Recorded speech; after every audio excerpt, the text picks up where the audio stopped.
would have had a nuclear weapon within 1 month of when we had the B-2 bombers bomb the nuclear potential. I call it the nuclear dust. I think NATO's making a very foolish mistake. And I've long said that, I wonder whether or not NATO would ever be there for us. So this was a great test, because we don't need them, but they should have been there. The other thing is, and I think, very important, we didn't have to be there for Ukraine. Biden chose to spend hundreds of billions of dollars on Ukraine.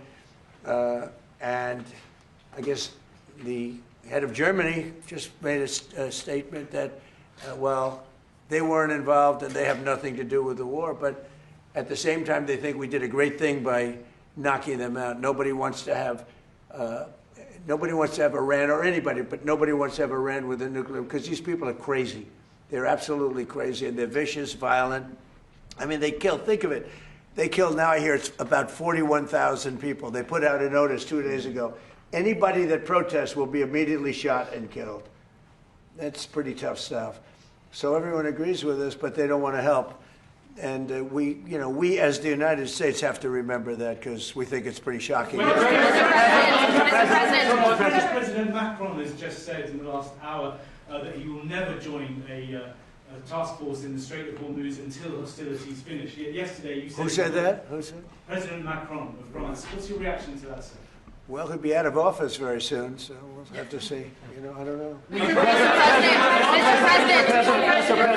President, on Doonbeg, you're building an extension to it at the moment, but there's been an objection put in, and it's being held back at the moment due to small snails. What are you disappointed about that? No, the planning commission is. I have not heard that. No. Mr. President. I mean, the course was built and it's been operated very successfully. Somebody's objecting. Human and environmental group is objecting to. Mr. President. How close the U.S. to announce a coalition of willing to secure the Strait of Hormuz? Which countries are joining? Which countries have? Well, we've had great support from the Middle East. Qatar has been great. UAE has been been great. Saudi Arabia has been terrific. Bahrain has been very good. The Middle Eastern countries have been very strong in their support. And of course, Israel has been our partner. Israel's been very, very strong, along with our operation.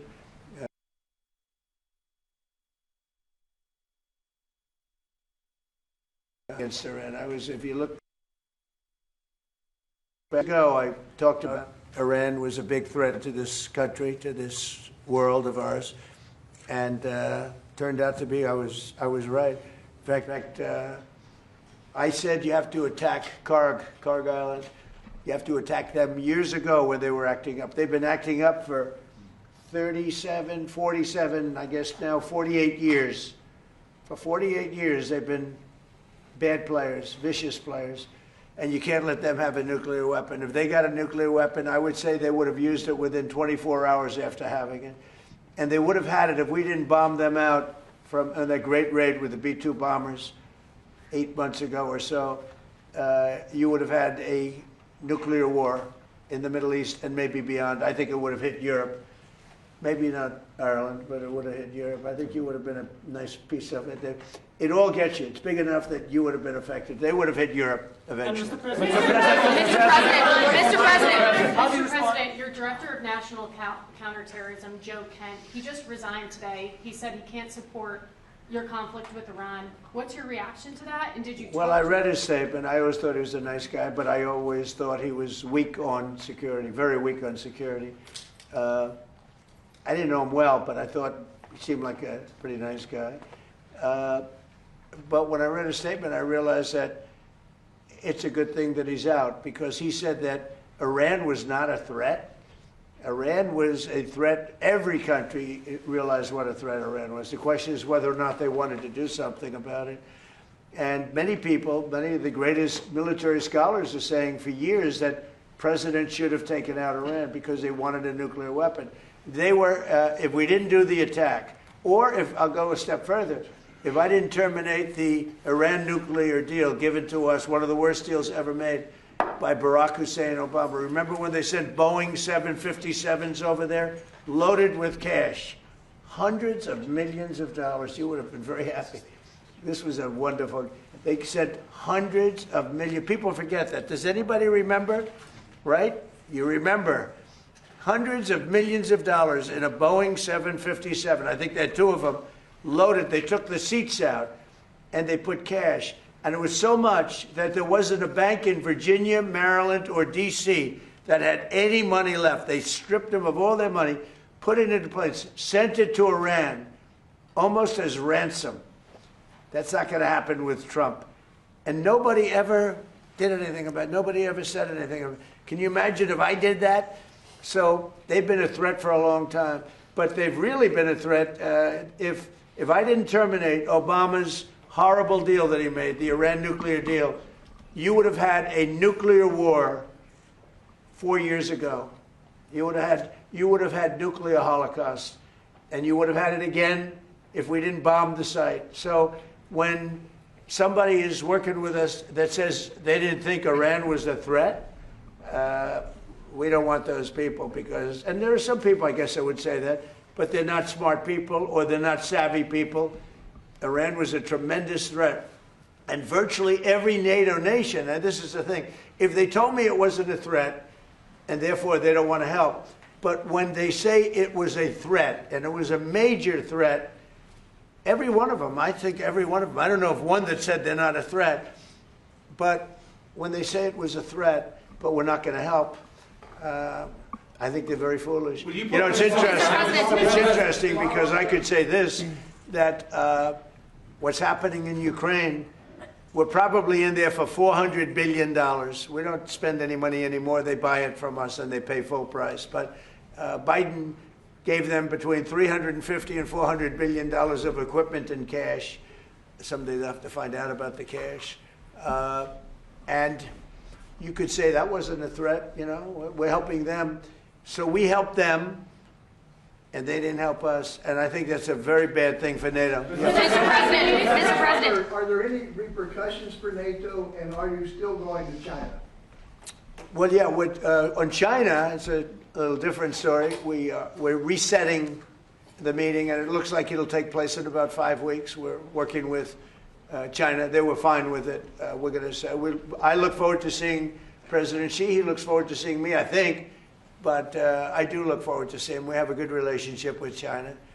China actually has become economically for us very good, as you know. It's much different than it was in the past. And we have a very good working relationship with China. So we're making it in about 5 or 6 weeks. Mr. President. NATO for not supporting you on this. Any repercussions? Well, no, I just think that it's not good for a partnership when they say what you're doing is a great thing, but we're not going to help. You know, they say what you did is a great thing, but we're not going to help. Mr. President. In Iran, because the Iranian regime has told Sky News, if you put boots on the ground in Iran, it will be another Vietnam. Are you afraid of that? No, I'm not afraid of. I'm really not afraid of anything. Mr. President. Are you rethinking the United States' relationship with NATO possibly getting out? Well, I'm disappointed in NATO that we spend trillions of dollars on NATO. Think of it, trillions over the years, many trillions of dollars. It's one of the reasons we have deficits and we help other countries. And when they don't help us, I mean, it's certainly something that we should think about. I don't need Congress for that decision, as you probably know. I can make that decision myself. I'd work with some very smart people. And I'd always deal with Congress anyway, but I don't need Congress for that decision. But, you know, when you say rethink, I have nothing currently in mind, but I will say that I'm not exactly thrilled when we help them with Ukraine. Look, Ukraine would have been over in 1 day if we didn't help. Frankly, Ukraine would have been over in the first day. They had the best equipment in the world. It was our equipment, given by Sleepy Joe Biden. No charge, no charge. Hundreds of billions of dollars of the best equipment in the world, no charge. I will say that I'm not happy about it. Mr. President, how's your relationship Two with the questions, one on Iran and one on Cuba. Is Iran now a bigger foreign policy priority for you than China? And on Cuba, the Cuban government. Iran is just a military operation to me. Iran is something that was essentially largely over in 2 or 3 days because the Navy was wiped out almost immediately. The Air Force came next. The anti-aircraft came next. I mean, we're flying over Iran. We could take out their electric capacity in 1 hour.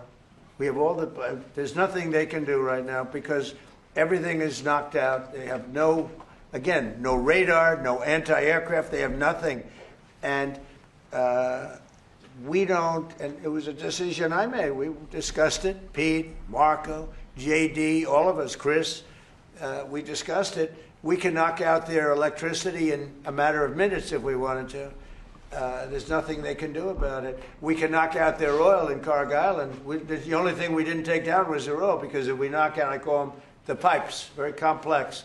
But if you do that, it'll take them forever to rebuild, meaning whoever, and hopefully it's a sane group of people, but whoever it is that's going to be running that, and we're going to try to get people that are going to run it well, and it's going to be a prosperous, wonderful place. It used to be, if you go back, it used to be the people are great, the people are smart and energetic, and it used to be very successful. Now it's a country run by fear. It's a country where they tell protesters, don't go outside because if you do, we're going to kill you. Mr. President. Mr. President. Well, Cuba right now is in very bad shape. They're talking to Marco, and we'll be doing something with Cuba very soon. Mr. President. We're really focused on this, but we're dealing with Cuba. Marco, do you want to say a couple of words about it? Yeah, I mean, Cuba has an economy that doesn't work and a political and governmental system they can't fix. It's not dramatic enough. It's not going to fix it. So they've got some big decisions to make over there. But Secretary Rubio, do you support, and I know this is up to Congress, do you support easing the trade embargo if you get more cooperation from Havana? Well, I'm not going to discuss what we would talk about or not. Suffice it to say that the embargo is tied to political change on the island. The law, the embargo is codified. And, but the bottom line is their economy doesn't work. It's a non-functional economy. It's an economy that has survived. That revolution, it's not even a revolution, that thing they have has survived on subsidies from the Soviet Union and now from Venezuela. They don't get subsidies anymore, so they're in a lot of trouble. And the people in charge, they don't know how to fix it. So they have to get new people in charge. That's what has to happen. Relationship we have with Venezuela has been, I think you could almost say, incredible. It's been really good. It's been good for Venezuela, and it's been good for us. And I congratulate the Venezuelan baseball team because that was a big win, and I guess they play another game tonight in the